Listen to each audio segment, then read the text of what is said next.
G'day everyone, you got the Bub031 here again, and it's time for another review. I showed this on a live stream last night whenever we were talking about the GP20 Ecos when I made my grand introduction again, coming back home. But I got this at the Rapido Trains Show. Well, someone actually gave it to me. And I'm going to take you through of looking at the Rapido Trains General Motors Electromotive Division SW9. And yes, this does have DCC in sound, and it's an industrial locomotive. So, we're going to take a look at it, go through the sounds and functions, see what it can do an outro, and all that. So, I want you all to sit back, relax, and enjoy.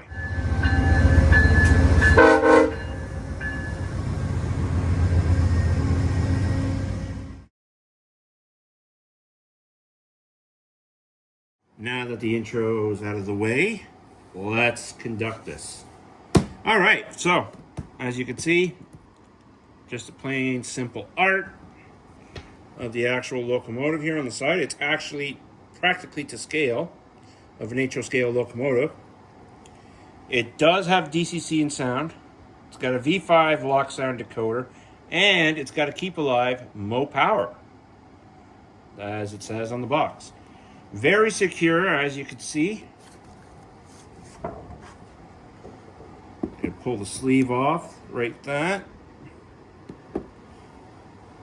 You got your foam. So this does come still with the books, which I like.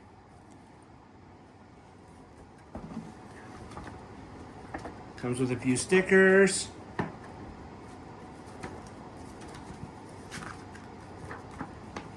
More right there.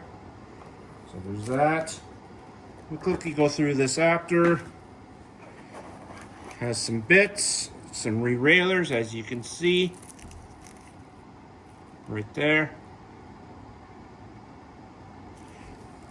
And you have the locomotive. And of course it's in its cradle where that thing is not going to move. Like such. So, just bear with me. I'm going to pull it out of the package. Going to go over the brief history and then actually look at this thing. Okay, so, like I said, I'm just going to go over the brief history here that comes in the manual that you can see. So, the SW9 locomotive continued Electromotive Division's excellent small compact switcher engines for yard and local service, succeeding the previous SW7 model. From November 1950 to December 1953, nearly 800 SW9s were built in LaGrange production facility. Meanwhile, in London, Ontario, GMD rolled out 29 for Canadian National and Canadian Pacific. The SW9 was outfitted with the very popular V12 567B EMD prime mover, which also found in pairs on EMD's E8s. A staggering 69 railroads, industrial, short line, and Class 1 roads would purchase the SW9. The Illinois Central received 70 SW9s, which was the largest order of the production run. What does SW mean? It started with the original switchers offered by Electromotive, SC, SW, NC, and NW. The first letter stood for horsepower. S equals 600. N equals 900. The second letter stood for frame type. W, welded. C, cast. Improvements to the model led to numbers appended to the original model.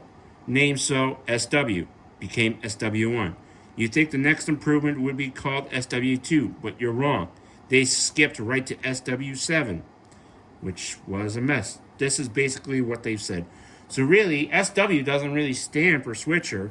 It sort of actually means the horsepower, like the S would mean horsepower, and the W would actually mean the type of frame. So like they were saying, 600 horsepower, or yeah. Okay, Yeah, or welded / cast. So, yeah, that's actually pretty neat little history about this locomotive. As well, there is the diagram of it as well, as you can see. So we got the locomotive data sheet right here, and you also got the frame. That's pretty neat. And yes, there is a French side. There is a few extra things in this, so we'll go over all that after.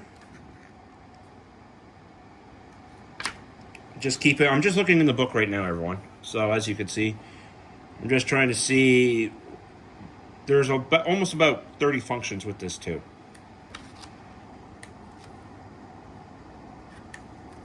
Yeah, installing. Yep. Just going through the book, as you can see.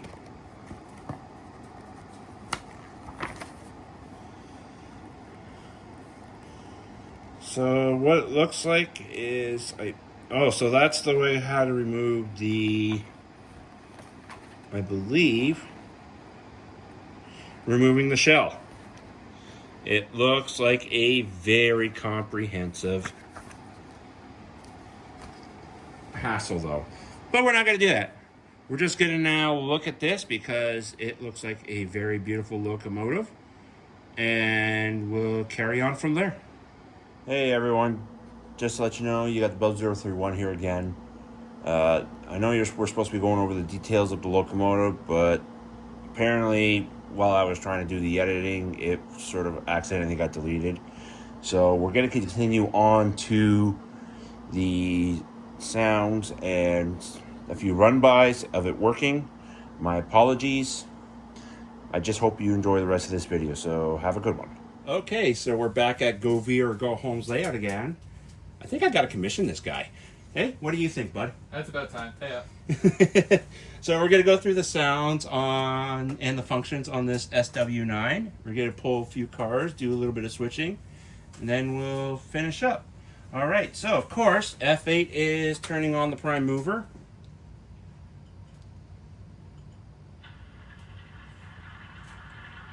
So this one we haven't even touched the volume yet, and we haven't touched the address yet. We're doing that later. So right now it's addressed to 03. F1 is the bell. F2 is the horn. And yes, it is a single beveled horn, so that's what you're going to get. You got F3, which is your coupler clank. F5 is your flange squeal. But that's when you're moving. If you want to move her a bit.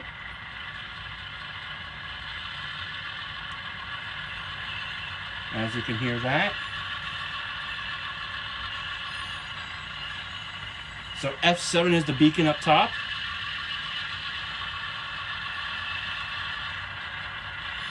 Which is pretty neat. F8, of course, is your normal running. F9 is your drive hold. F10 is your independent brake. F12 is to dim the headlight. You won't really see that here right now. So F13 is switching mode. F15 is your cab light. We actually tried this out and it is pretty bright in there. And it does flicker out. There is ground lights on this, so F18 is ground lights off.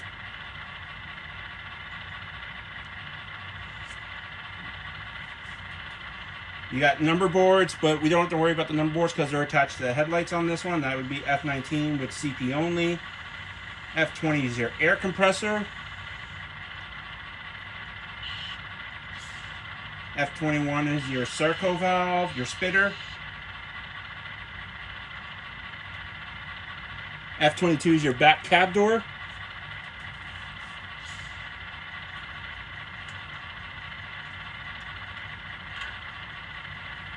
And then 26 to 28 is manual notching, which you won't really go through. It's just a few buttons like that. 29 is your radiator fan, which is this up top here. And then F30 is your short air let off, which we don't have the function with that with this. Okay, so we're gonna back up to a few cars here and go carry on switching the layout.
All right, so that's basically it with the sound functions. Just to let you guys know, this thing does have more power as well. So thanks a lot for that, Chris, there. Yeah, no problem. Anytime. Anytime? Thank you. So we're going to head back and finish off the video. All right, everybody. That's going to be it for this review on the Rapido Trains General Motors Electromotive Division SW9 with DCC and sound.